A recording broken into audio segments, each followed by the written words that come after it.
তোমাদের আজকে নতুন একটা রেসিপি দেখাচ্ছি। লাউয়ের খোসা বাটা, তাতে লাগছে কালো জিরে, কাঁচা লঙ্কা আর রসুন, এই তিনটে জিনিস। কালো জিরে আমি বেশ খানিকটা কড়াতে দিয়ে দিয়েছি। কড়াতে দিয়ে আমি সেদ্ধ ভেজে নিচ্ছি, শুধু কড়াই টেলে নিচ্ছি। দেখো, ভালো করে ভাজা হবে, সুন্দর একটা কালো জিরের গন্ধ বেরোবে। বেরোলে এদিকে আমি লাউয়ের খোসাগুলো ভালো করে উষ্ণ গরম জলে ধুয়ে আমি তা সেদ্ধ করে রেখে দিয়েছি। লাউয়ের খোসাতে অনেক উপকার আছে।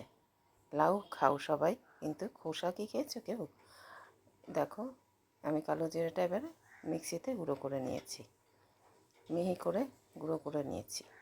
তাতে কি হবে, খোসার সঙ্গে বাটলে পরে তাহলে আবার বাটতে হবে, তোমরা বাটলে ভালো করে মিশে যাবে। এবার কড়াতে গরম তেল বসিয়েছি, গরম হয়েছে তেলটা। এবার রসুন দিয়ে দিলাম, আমি বড় একটা রসুন দিয়ে দিয়েছি। আর যদি তোমাদের ছোটো রসুন থাকে তাহলে ছোটো রসুন দুটো দিয়ে দেবে। যে যতটা নেবে খোসা ততটাই রসুন দেবে, কালো জিরে দেবে। এবার ওই রসুনটা ভেজে তোলার পরে ওই তেলের মধ্যে আমি কাঁচা লঙ্কা দিলাম। কাঁচা লঙ্কাটা একটু বেশি দেবে, কারণ বাটা তো একটু ঝাল ঝাল হলে পরে ভালো লাগে খেতে। দেখো, কালো জিরেটা, এই কাঁচা লঙ্কাটা বেড়ে ভাজছি। অনেকগুলো কাঁচা লঙ্কা আমি দিয়েছি, ঝাল হয়েছিল কিন্তু খেতে খুব ভালো হয়েছিল। এই দিয়েই তোমরা খেতে অনেক খাওয়া হয়ে যাবে, খুব টেস্ট হয় জিনিসটা। এবার লাউয়ের খোসা আমি দিয়ে দিলাম ওই কালো জিরে কাঁচা লঙ্কাটার মধ্যে। সুন্দর করে ভাজা হবে। আর তোমরা কে কোথা থেকে দেখছো একটু আমাকে কমেন্টে জানিও। আর তোমাদের যদি এই রেসিপিটা ভালো লাগে, একটা লাইক, কমেন্ট, শেয়ার করো। আর যারা নতুন আছো তারা সাবস্ক্রাইব করে আমার পাশে থেকো। আচ্ছা, এইভাবে তোমরা আমার পাশে থাকলে, আমাকে কমেন্ট করলে আমার রান্না করার অনেক উৎসাহ বাড়বে, আরও নতুন নতুন রেসিপি তোমাদের দিতে পারবো।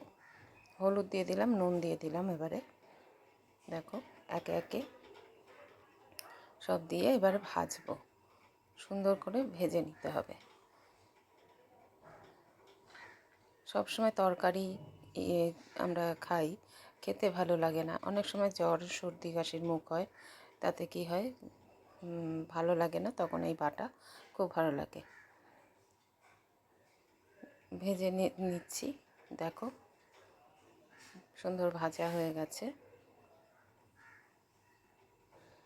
এবার আমি কি করব, রসুনটা ভাজাটা ওই কালো জিরের মধ্যে দিয়ে দিয়েছি।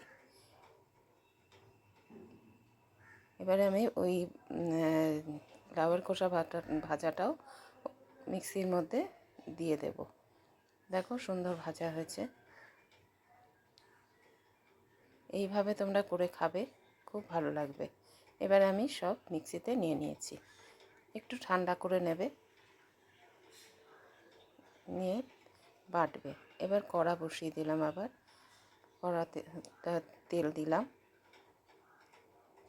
তেলটা গরম হয়ে গেলে ফেনাটা চলে যাবে। এবারে আমি এই বাটাটা দিয়ে দিলাম, দিয়ে এবার ভালো করে ভাজবো। ওর লাড্ডু মতন হয়ে যাবে, মানে কড়াই লাগবে না।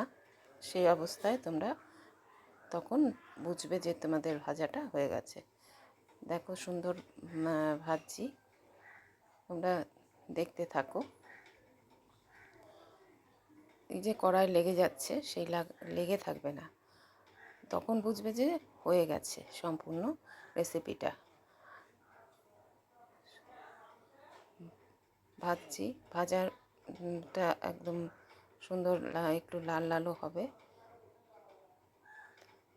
এই যে লেগে যাচ্ছে, এই লেগে যাওয়াটা থাকবে না, কড়া থেকে উঠে আসবে পুরো। দেখো, অনেকটা হয়ে আসছে, এবার হয়ে আসছে। দেখো, ভালো করে এইভাবে তোমরা আমার পাশে থেকো, সবাই সবাইকে সাহায্য করো, তবে কি সবাই উঠতে পারবো। আর হয়ে গেছে আমার বাটাটা। দেখো, এবারে আমি একটা প্লেটে সার্ভিং প্লেটে আমি তুলে দিলাম। সুন্দর কালো জিরে, কাঁচা লঙ্কা, রসুন দিয়ে এরকমভাবে বাটবে লাউয়ের খোসা বাটা। তোমরা আমাকে কমেন্টে জানিও। আর এক হাতে আমি ক্যামেরা নিয়ে এক হাতে রান্না করছি, তাতে তোমাদের হয়তো একটু অসুবিধা হতে পারে। তা আমার কোনো জায়গায় যদি অসুবিধা হয় আমাকে কমেন্টে জানিও। এই দিয়ে তোমরা ভাত খাবে, খুব ভালো টেস্টি জিনিস।